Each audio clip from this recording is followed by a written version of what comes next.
I wanted to start by pointing to a report I was reading by the Public Religion Research Institute from a couple of years ago. It's a survey of I think 22,000 Americans, and it's trying to kind of drill down into demographic data about the size and the scale of this thing that you've written about, this Christian nationalist kind of fundamentalist movement in the United States. And so for me, like, first of all, the fact that they're looking to monitor the spread of support for this ideology is itself kind of like telling. And the findings are fairly stark, if not, they're a little bit unsurprising. Like, the majority of Republicans are adherents or sympathizers. A very small fraction of independents and Democrats are sympathetic to Christian nationalism.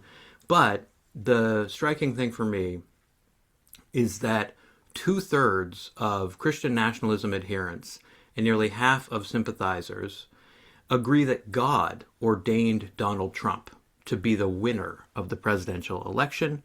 And, they point out that Christian nationalists are also more likely than any other group of Americans to support political violence. So I feel like it's a good place to start in some ways, and I'm curious how you interpret data like this, because there is a strong sense in your book, The Power Worshippers, that Christian nationalism is fundamentally about taking power and constructing kind of a less democratic world. Yeah, listen, Christian nationalism is not just a set of ideas. It's not just an ideology. It's a leadership-driven, organization-driven political movement that wants power. It's radically anti-democratic, and the movement has a number of alliances with, I would say, there's some, if you look at Venn diagrams, there are overlapping sort of identities with certain kinds of, say, white supremacist groups and things like that. But Christian nationalism is really its own thing. It draws on a lot of anxieties, racial anxieties, demographic anxieties, a lot of economic anxieties. I mean, listen, we have massive wealth inequality in our country and things are getting worse. So a lot of people have grievances. They feel like things are getting harder for them than they were for their parents. And those grievances might be sort of free floating and real, but movement leaders are really good at harnessing those grievances and then saying, if we could just get back to, hurling them at, they're hurling those grievances at their political enemies. They say, if, America's great once, if we can get back to it when everybody supposedly shared the same religion, which is never true. They rewrite history in ways that it never existed. And they do this, they weaponize culture wars to get people on their side, and it's a political movement. So I think it's really important when we're analyzing the movement to distinguish between the leadership and the rank and file. I mean, we really can't understand what's happening in our politics now without looking at the the ways in which that they've exploited religious rhetoric and the way that they've invested billions of dollars into sort of deeply networked infrastructure of organizations that have turned out the votes of their rank and file supporters in disproportionate numbers. I think that's really succinctly and astutely put. And there are two things that I kind of want to bring up in relationship to that. Like, one is the fusion, as you say, of hyper-capitalist ideology with, you say, hyper-Calvinist theology in particular. But maybe before we go there, just to kind of unpack what you said about like grievances, income inequality, and that providing the kind of social conditions for this to kind of foment, maybe it makes sense to rewind a little bit and talk about some of the like leading ideological figures and like where the movement comes from. Yeah, I mean, I've learned a lot from reading your book about this. Also watching documentaries like God and Country and Bad Faith, which you're featured in. The guy who keeps coming up, who I find like curiously, perversely compelling, is R.J. Rushdoony. This Oh guy that yeah. looms really large in an American context, despite the fact, as you say, that many in the U.S. probably wouldn't be able to identify like who he was. You write that he was a founder of Christian Reconstruction.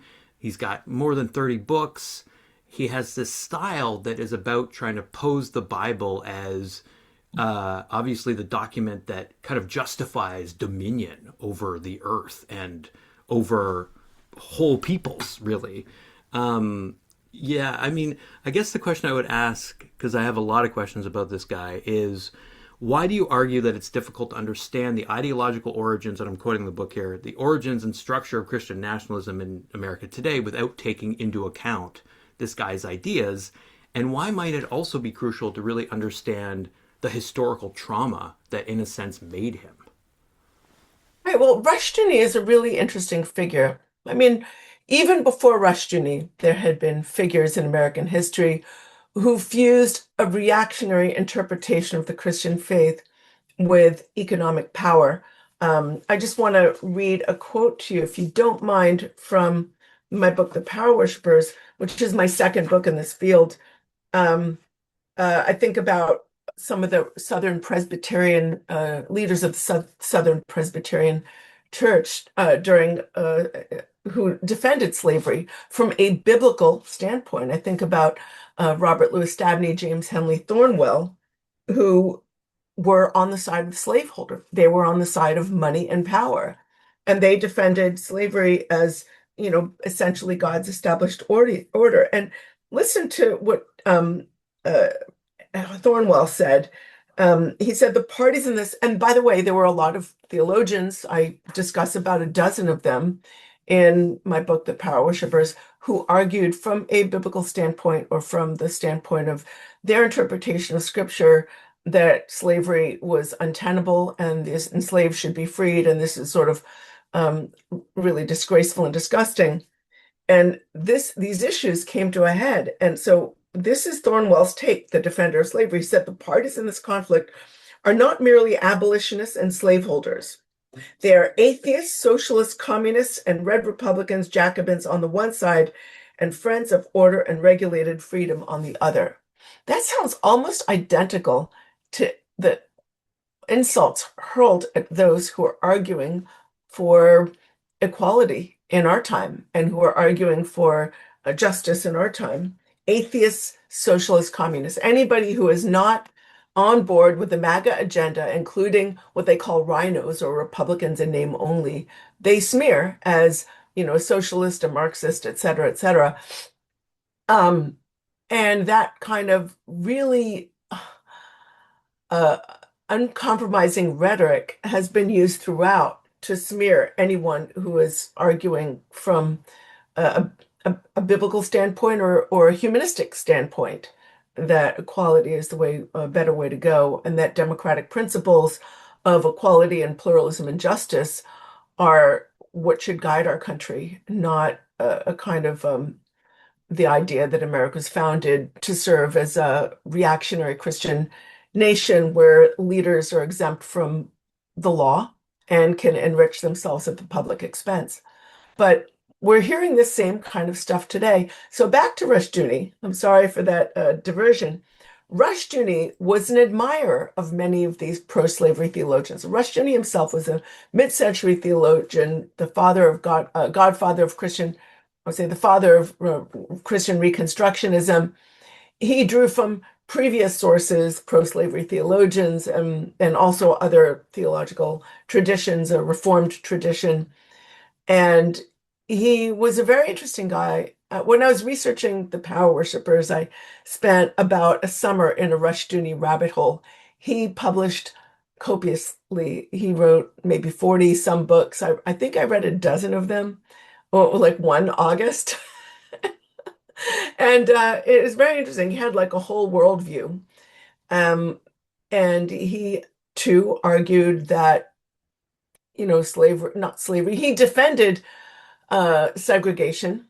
He defended, I wouldn't say he went so far as to defend slavery at all, but he sort of signaled in his writing that it was biblical slavery was okay. as it was described in the Bible, but not the way it was practiced by human beings because we're flawed and imperfect, etc. It should have been practiced the biblical way, and then it would have been fine. It's just a way of threading that needle for him. But he was okay with discrimination, and he found desegregation, especially of schools, to be completely untenable. He said public schools encourage trains women to become men. He said this in what was it, late 1940s, 1950s. I've got the book right behind me. It's called The Messianic Character of American Education.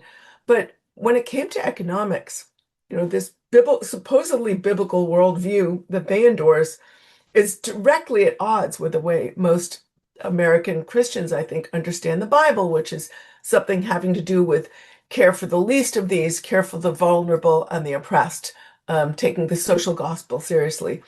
In their view, they say that the government should play no role in helping the poor and the vulnerable.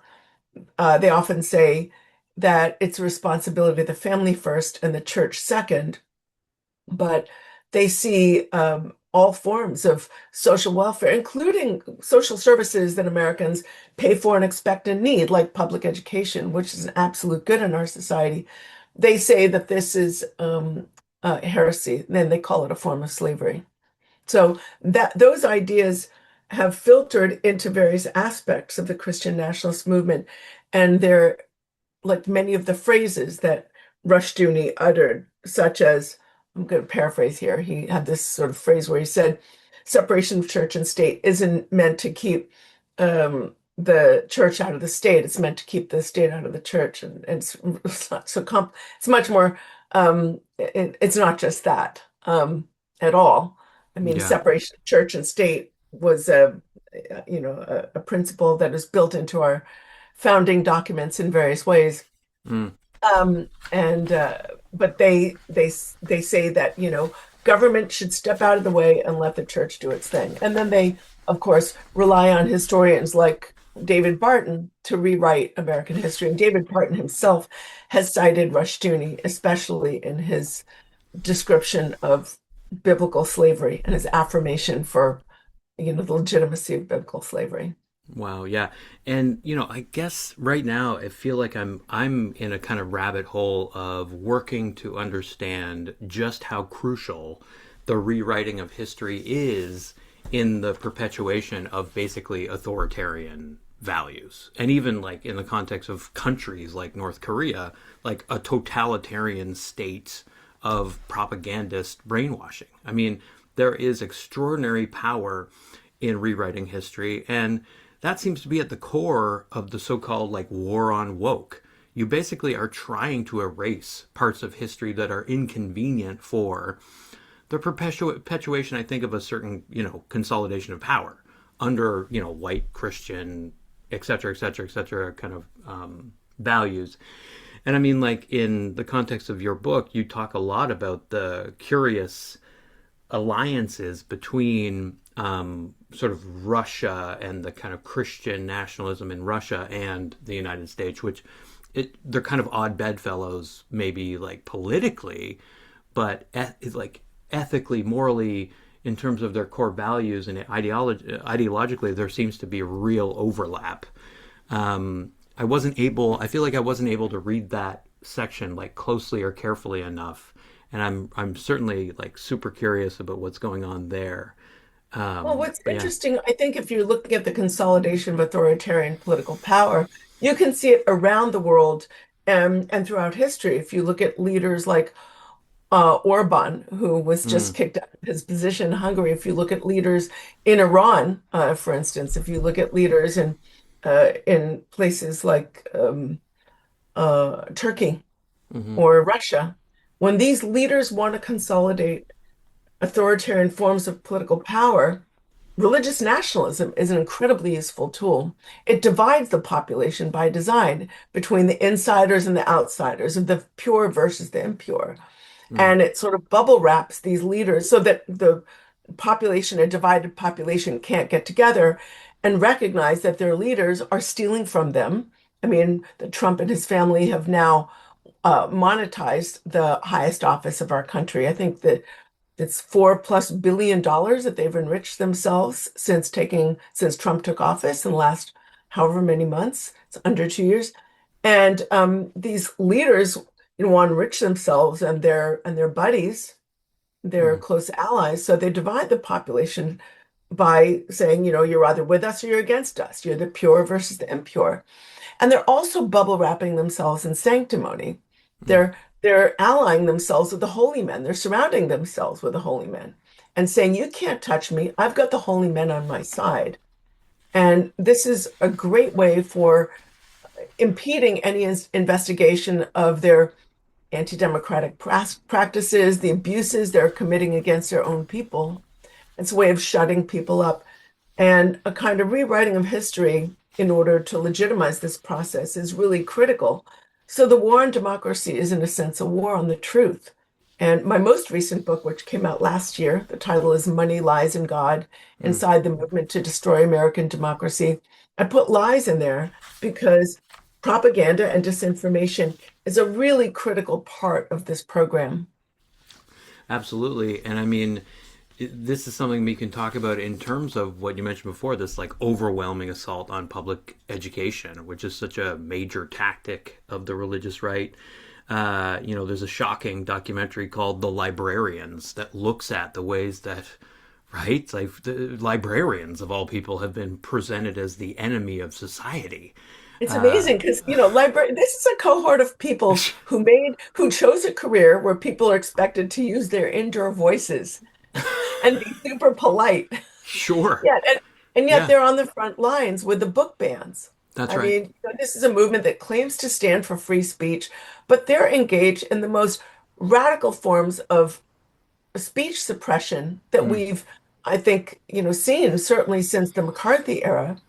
And we're talking like books by Nobel Prize winners or books by people like, Toni Morrison or books by hmm. that might happen to mention a gay family, for instance, or Exactly. discuss reality, things that happen in history related to slavery and other forms of oppression. Yeah. Uh, happen to books that happen to mention the sidelining or discrimination against other groups. They're I, being banned for being too supposedly woke. It's really shocking. Yeah, and like the way that it happens, as revealed by this documentary, which was super eye-opening, is that the standard threats to the family and children are presented as a means of like just completely erasing books like The Handmaid's Tale from the Mhm. shelves. And my concern is that books like yours, but also fictional texts that are meant to simply like function as thought experiments, as ways of opening people's minds, are not going to like these this wave of book bannings is going to be successful in creating a firewall of sorts. Banning books, defunding whole institutions, villainizing librarians. And you point out that this is a movement that has come together around what its leaders see as absolute truth, and what the rest of us may see as partisan agitation. Does that invisibilized collapse of kind of like partisanship and absolute truth represent in a way the fundamental problem here?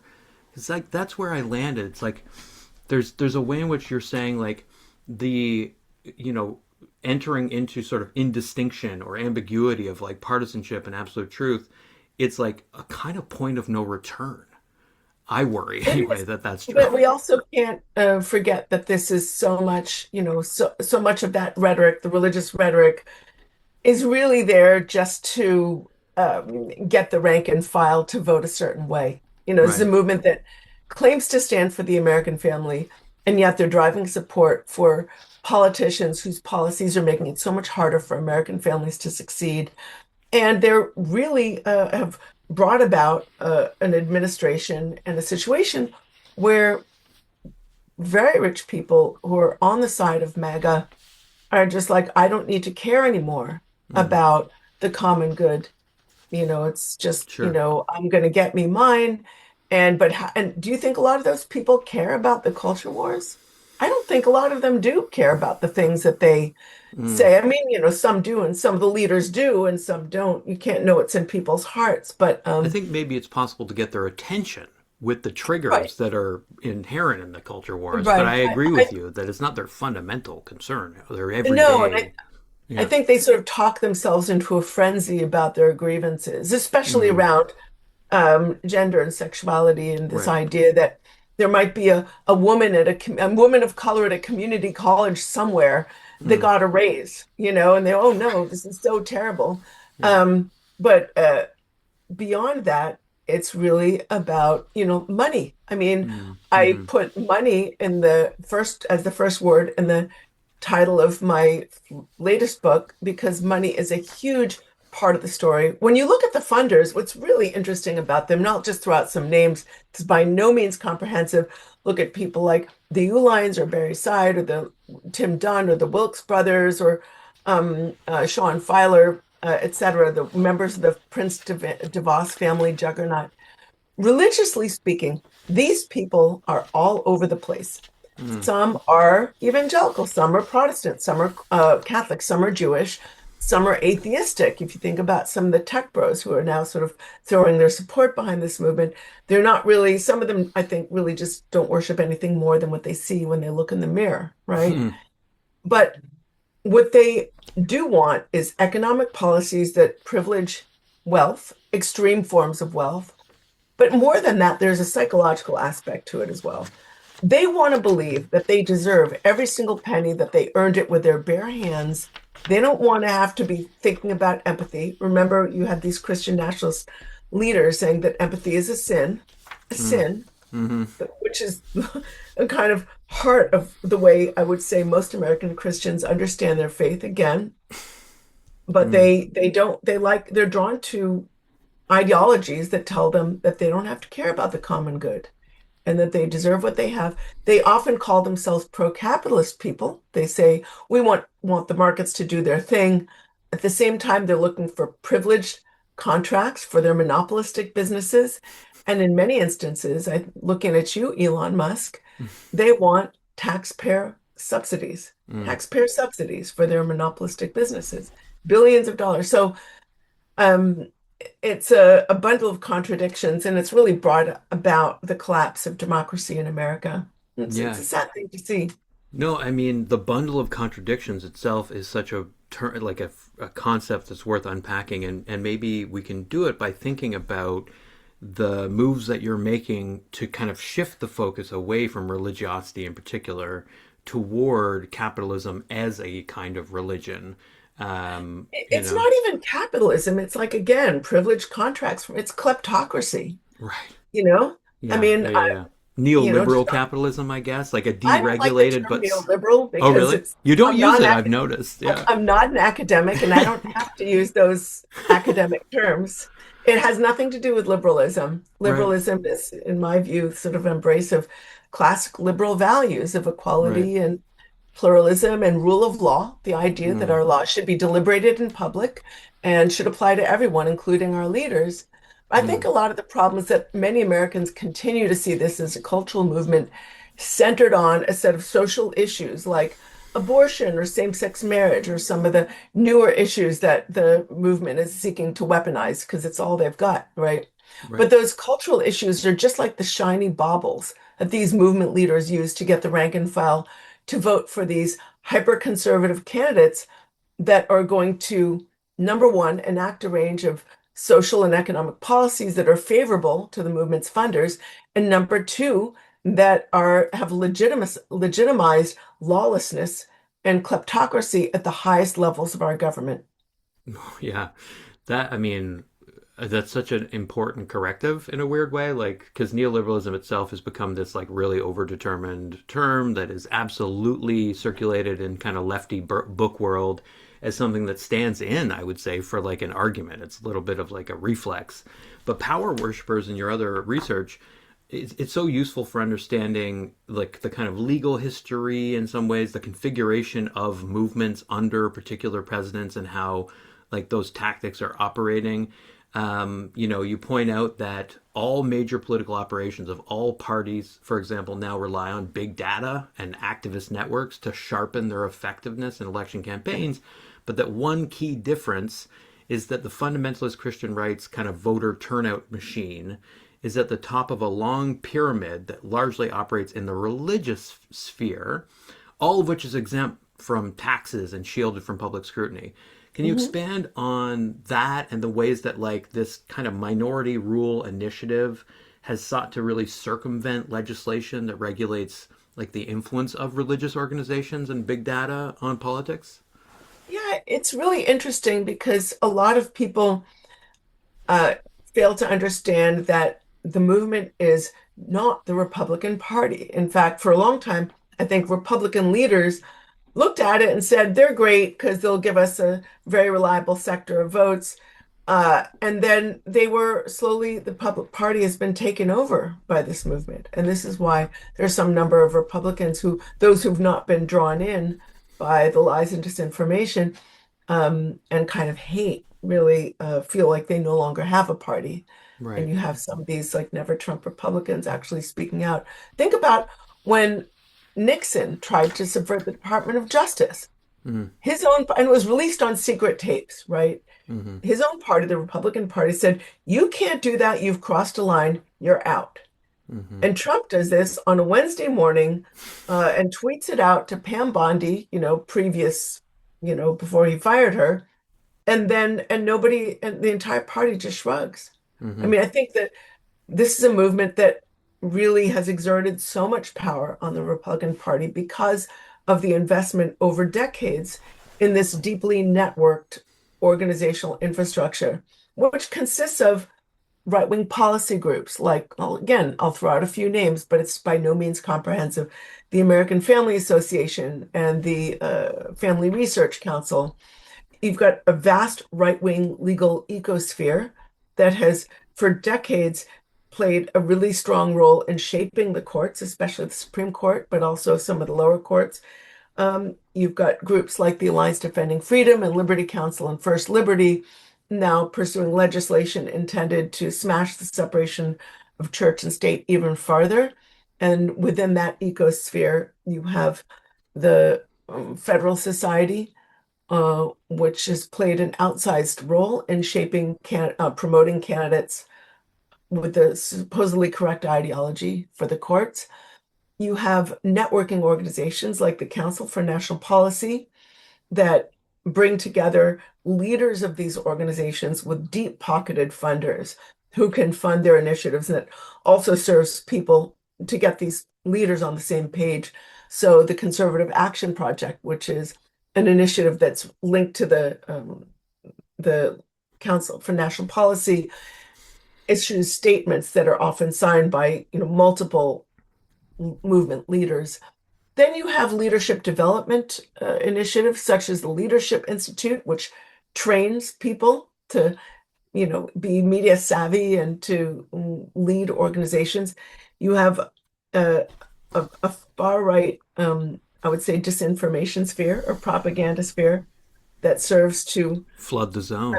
yeah, flood the zone, Mm-hmm. as Steve Bannon said. And as you mentioned earlier, there's also very sophisticated data initiatives that reach into the rank and file. Mm. So, and they're very good at segmenting. They're very good at figuring out who you are through.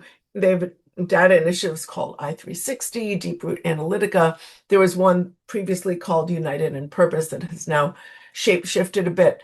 But what they'll do is they'll figure out who you are as a voter. And there was this one leader of an organization that he said, we have 200 million voter files in our database. And we Mm-hmm. know what makes someone turn out to vote one way, and we know it makes them stay home.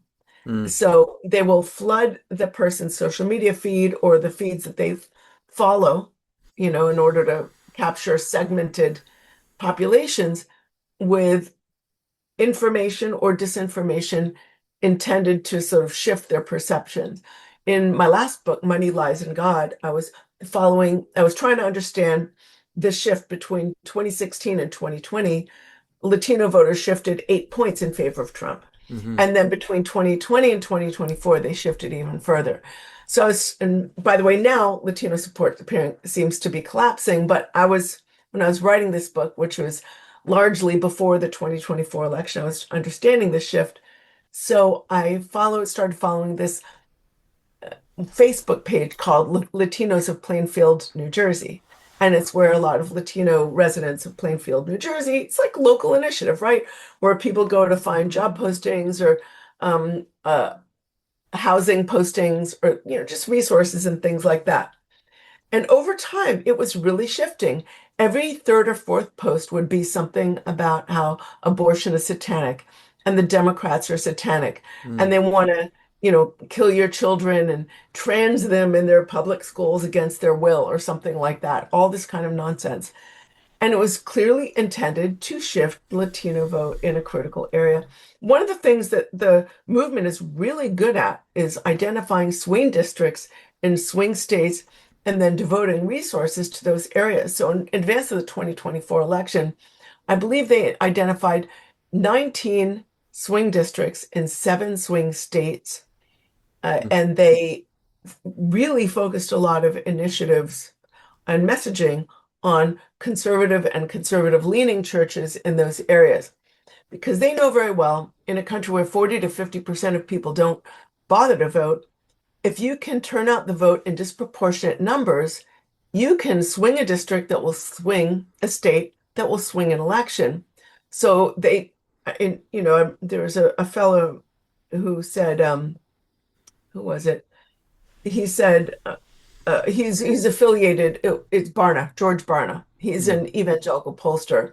Hmm. He said in the 2016 election, just to give you an example, he said 91% of the most devoted religious right supporters, a group he called sage cons or spiritually active, governance engaged conservatives, he said 91 of them turned out to vote, and 91% of them turned out to vote, and 93% voted for Donald Trump.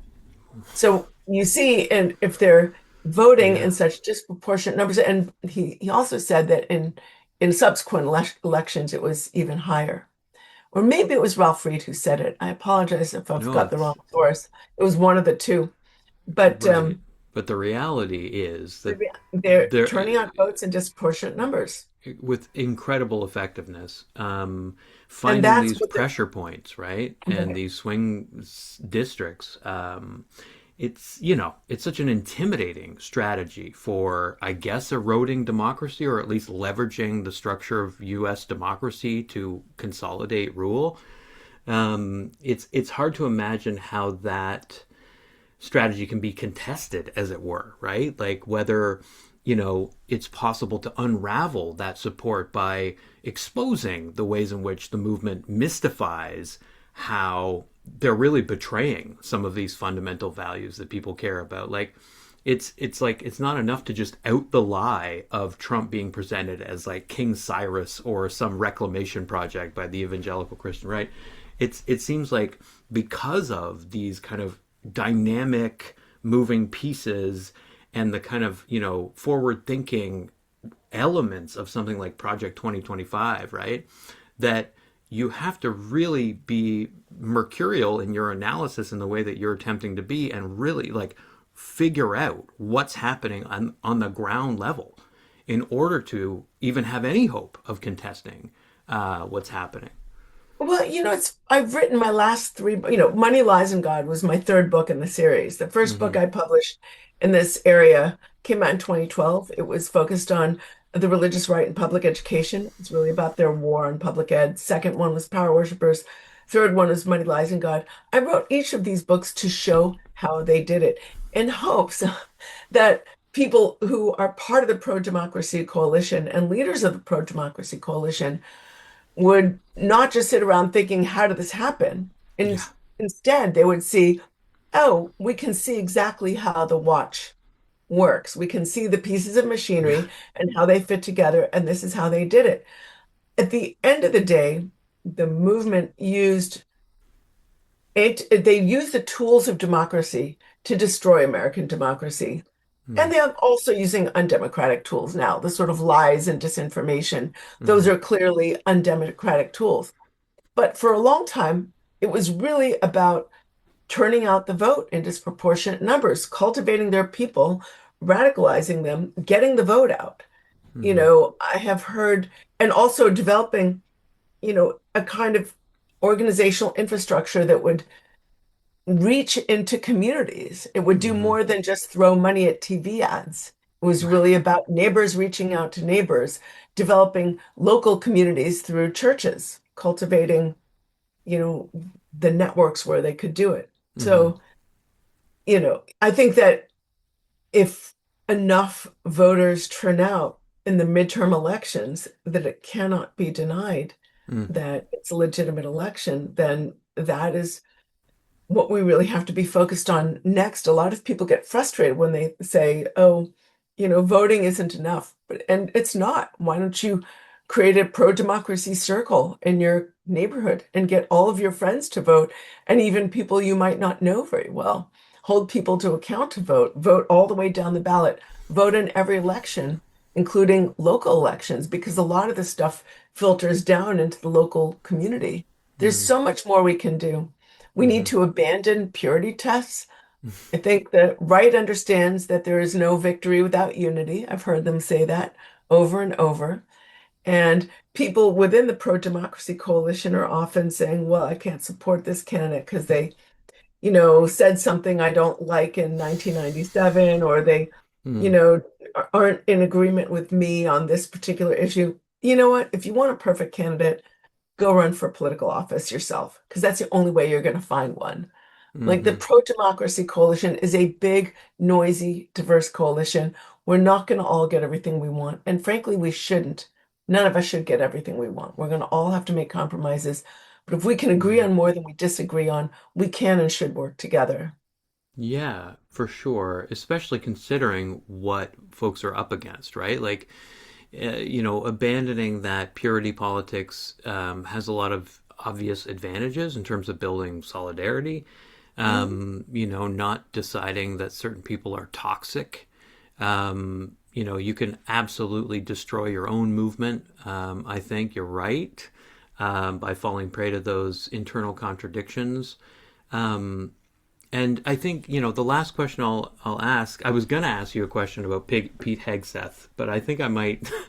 I think I might put that to the side. Like Hegseth is such a. I mean, talk about toxic. It feels like he's Oh, a. we could just talk for an hour about Pete Oh my Hegseth gosh, an emblem of toxic and masculinity. his That his tattoos his and tattoos. promotional videos of Bible verses overlaid on clips of tanks and jets. Absolutely. I mean, like, there's a real correlation, I think, between the kind of belligerent American exceptionalism, the hostility to liberalism, and like Hegseth's choice. The choice of Hegseth is the like I would say war one thing, secretary. Yeah, which, sure. which is sad. I mean, these figures are really casting the Christian faith as one of domination and militancy and crushing foes rather than Just a faith of violence. love Yeah. and peace and compassion. Hmm. And I think that this idea of Christianity is directly at odds with how many, if not most, American Christians understand their faith. Mm. I mean, Yeah. I would say 30 to 40% of my talks are at public talks or at churches and theological seminaries. There's a whole world of Christians out there who are just really horrified Hmm. by the exploitation of their faith and Yeah. that in a way that they see as heretical. And I would like I would like to imagine that that sort of like in a sense radical tradition of Christianity represented by people like Reverend William Barber II, could be and should be like brought into the fray of folks that are anti-capitalist or at least anti-imperialist, and like trying to forge bonds across these movements would be extraordinary. But there is this was the kind of last question. It leads nicely into it.